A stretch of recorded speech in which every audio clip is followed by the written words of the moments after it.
नमस्ते बच्चों। स्टार्ट करेंगे हमारा topic energy level. Third part करेंगे। जो एनर्जी होता है बच्चों एटम का, वो लिस्ट होता है। लिस्ट नेगेटिव वैल्यू होगा जब इलेक्ट्रॉन रिवॉल्व होगा ऑर्बिट जो कि क्लोज होगा न्यूक्लियस के, that is which one is equal to one and two three. और जो एब्सोल्यूट वैल्यू ऑफ एनर्जी होता है वो स्मॉलर होगा। जो एनर्जी प्रोग्रेसिव लार्जर होता है आउटर ऑर्बिट में। जो लोएस्ट स्टेट होता है एटम का उसको अपन कहते हैं ग्राउंड स्टेट। और जो कि लोएस्ट एनर्जी होगा, इलेक्ट्रॉन रिवॉल्व करेगा ऑर्बिट में, स्मॉलेस्ट रेडियस होगा बोर रेडियस ए नॉट। जो एनर्जी होगा एन इक्वल टू वन, वो -13.6 इलेक्ट्रॉन वोल्ट होगा।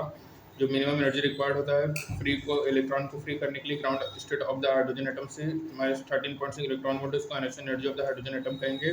जो प्रिडिक्शन होगा, ये प्रिडिक्शन तब बोर मॉडल एक्सलेंटली एग्रीमेंट होगा। Experimental value of initial energy होगा एट रूम टेम्परेचर। बहुत सारे हाइड्रोजन एटम ग्राउंड स्टेट में होंगे। जो हाइड्रोजन एटम रिसीव करेगा energy such as electron collision, तो एटम जो होगा वो एक्वायर करेगा सेपरेट एनर्जी और इलेक्ट्रॉन को रेस करेगा टू हायर एनर्जी स्टेट। ये जो एटम होता है ये अपन कहेंगे एक्साइटेड स्टेट।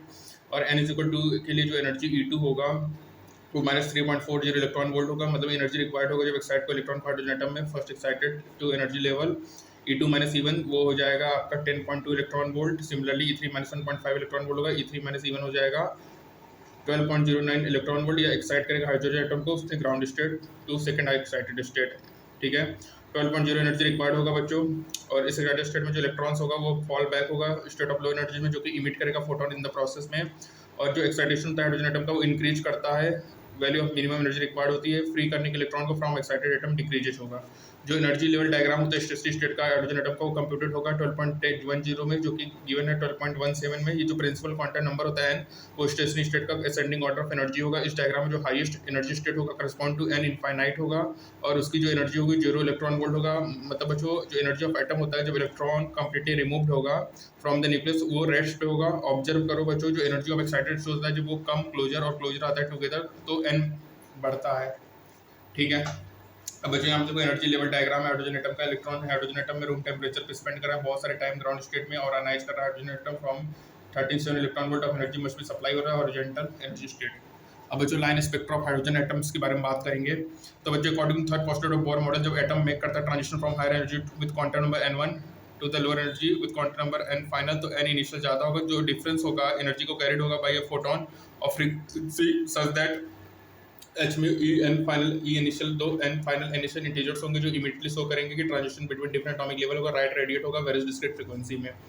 जो वेरियस लाइंस होते हैं एटॉमिक स्पेक्ट्रम प्रोड्यूस होगा जब इलेक्ट्रॉन जंप करेगा higher energy state to low energy state and photons emitted होंगे। जो स्पेक्ट्रल लाइन होता है इसको हम इमिशंस लाइंस कहते हैं। जब एटम एब्जॉर्ब करेगा फोटोन को तो वो प्रिसाइसली सेम एनर्जी नीडेड होगा by the electron in lower energy state, जो कि ट्रांजिशंस करेगा टू हाई एनर्जी स्टेट। जो प्रोसेस को उसको अपन एब्जॉर्प्शन कहेंगे। और यदि photon continuous range of frequency pass कर रहा है रेयरफाइड गैस से तो एनालाइज विद स्पेक्ट्रोमीटर एक सीरीज होगा डार्क स्पेक्ट्रल एब्जॉर्प्शन जो कि अपीयर होगा कॉन्टिन्यूस स्पेक्ट्रम में। जो डार्क लाइन इंडिकेट करेगा कि फ्रीक्वेंसी जो कि एब्जॉर्ब हो रहा है by the atoms of the gas.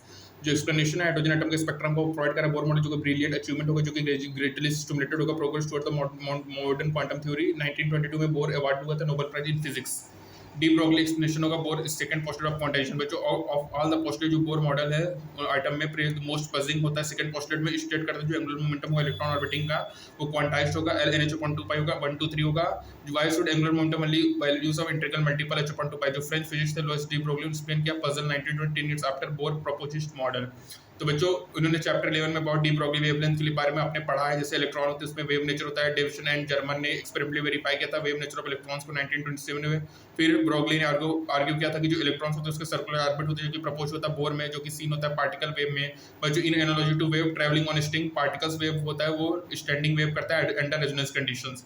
अब बच्चों from chapter 14 of class 11 physics text book तुमने देखा है कि जब स्ट्रिंग प्लग करते हैं तो एक vast number of wavelength are excited होते हैं और वही वेवलेंथ सर्वाइव करते हैं जिसमें नोड्स होते हैं उसके एंड में एंड फॉर्म करता है standing wave in the string. इसका मतलब ये बच्चों की स्ट्रिंग में स्टैंडिंग वेव फॉर्म्ड होते हैं जब total distance travelled by wave down the string करेगा और बैक करेगा वन वेवलेंथ। दो वेवलेंथ या any integral number of wavelength जिसमें वेव्स होते हैं अदर वेवलेंथ इंटरफेयर करेगा देमसेल्फ अपॉन रिफ्लेक्शन और उनकी amplitude quickly drop to zero हो जाएगी। बच्चों इलेक्ट्रॉन जब मूव करता है ns circular orbit of radius rn में जो टोटल डिस्टेंस सरकमफेरेंस होता है ऑर्बिट का 2πrn होता है और इसी वजह से 2πrn लैम्डा के बराबर होगा और इलस्ट्रेट करेगा standing particle wave on a circular orbit n = 4 2πrn = 4 lambda.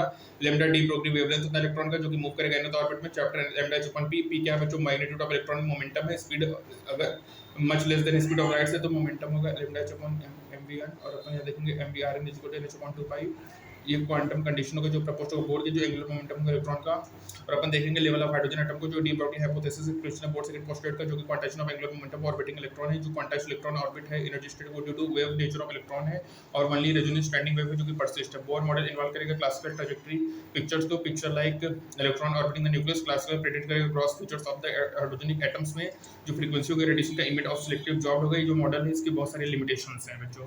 अब इस कुछ हैं जैसे बोर मॉडल एप्लीकेबल होता है हाइड्रोजन एटम्स के लिए बच्चों, एक्सटेंड नहीं होता जब मोर देन 2 इलेक्ट्रॉन्स एटम जैसे हीलियम के लिए।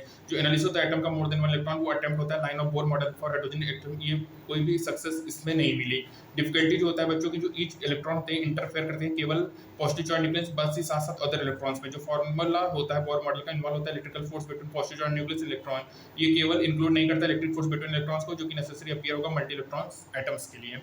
बच्चों जो बोर मॉडल होता है वो कलेक्टिव प्रेडिक्ट करता है frequency of the emitted by hydrogenic atoms. जो मॉडल होता है वो एनेबल होता है एक्सप्लेन करना relative intensity of the frequency in the spectrum. Emission spectrum hydrogen में बच्चों कुछ विजिबल फ्रीक्वेंसी जिसमें वीक इंटेंसिटी होगी और अदर की स्ट्रांग होगी। कि एक्सपेरिमेंटल ऑब्जर्वेशन डिपेंड किया था कि कुछ ट्रांजिशन मोर फेवर्ड होते हैं अदर से। बोर मॉडल एनेबल होता है अपन को फॉर द इंटेंसिटी वेरिएशंस के लिए। बच्चों बोर मॉडल प्रेजेंट करते हैं elegant picture of atom and, और ये जनरलाइज नहीं होता कॉम्प्लेक्स एटम में। कॉम्प्लेक्स एटम के लिए अपन यूज करते हैं न्यू रेडिकल थ्योरी जो कि बेस्ड होगा क्वांटम मैकेनिक्स से, जो कि प्रोवाइड करेगा more complete picture for the atomic structure. ठीक है बच्चों, तो बच्चों बोर मॉडल प्रेजेंट करता है एलिगेंट पिक्चर ऑफ एटम, और ये जनरलाइज्ड हो नहीं होता है कॉम्प्लेक्स एटम के लिए। कॉम्प्लेक्स एटम के लिए अपन यूज करेंगे new radical theory based of quantum mechanics, जो कि प्रोवाइड करेगा more complete picture of the atomic structure.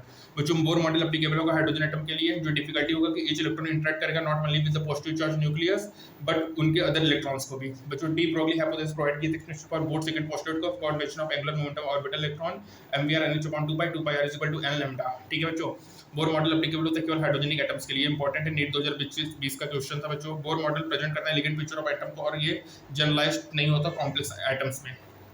ठीक है, mvr nh/2 हो गया बच्चों।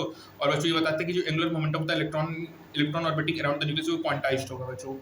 ठीक है, तो यहाँ पे बच्चों उसके बाद देता है, ये आपको पता ही है जो मिनिमम एनर्जी रिक्वायर्ड होगा ग्राउंड स्टेट में हाइड्रोजन एटम को -13.6 इलेक्ट्रॉन वोल्ट है, जिसको ionisation energy of the atom कहेंगे बच्चों। एन इनफाइनाइट पे 0 इलेक्ट्रॉन वोल्ट होगा, आर इनफाइनाइट होगा। ठीक है, और जो एनर्जी होता है एक्साइटेड स्टेट के जब क्लोजर टू पास आएंगे तो एन बढ़ेगा। ठीक है बच्चों, ये हो गया। अब बच्चों इलेक्ट्रॉन जो होता है उसकी एनी टोटल एबो e equal to 0 electron volt होगा। ऐसे सिचुएशन जो इलेक्ट्रॉन फ्री होगा, और यहाँ पे कंटिन्यूएशन ऑफ एनर्जी स्टेट होगा ए इक्वल टू 0 इलेक्ट्रॉन वोल्ट, जो कि फिगर है 12.7 में। ठीक है बच्चों, 2 पाई r = 1 लैम्डा। तो बच्चों यहाँ पे हमारा ये थर्ड पार्ट कंप्लीट हुआ। नेक्स्ट टाइम में अपन इस चैप्टर को बाइंड अप करेंगे। तब तक के लिए थैंक यू बच्चों, stay tuned for further updates. Thank you so much.